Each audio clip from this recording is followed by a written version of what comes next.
高雄即马是6都内底新种专用车位停车唔免钱的都市，啊，毋过嘛，因为安尼时有一寡人登记占用，害真正有需要的人拢找无车位。高雄市的交通局即马就决议讲，对10月份后个月开始停车爱收钱啊。也毋过新种团队认为，这毋是爱钱免钱的问题，是新种车位的识别证认定上过零。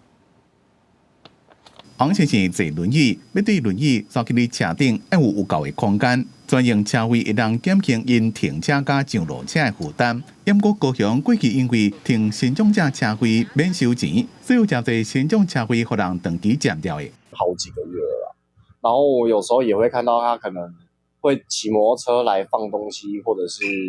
像变成他的行动仓库。停伫新种车位这辆轿车后车座规个拢是菜工具，停要到3个月啊。伫高雄路边的新种者专用车位，总嘛有1181架。新种车位识别证少有5万外张，虽然继续伫咧设车位，不过本来就无够，总嘛个人占掉的，真歹停。近年来常常发现有身障车辆长期的一个占用，所以导致它车格没有办法做有效的利用，所以我们在10月1号就开始要做一个收费的动作。车窗甲车柜拢有采要收费的广告，为了要减少占用，高雄市先将专用车柜自10月开始要收钱。算时间的车柜，第5点钟开始1点钟收30块，基础的车柜是半价15块。外观市先将者要优待，有人认为是识别证放伤灵。有些失能的或者是一些视障的朋友什么，只要是你家人，他就可以去申请那个使用，但是使用的却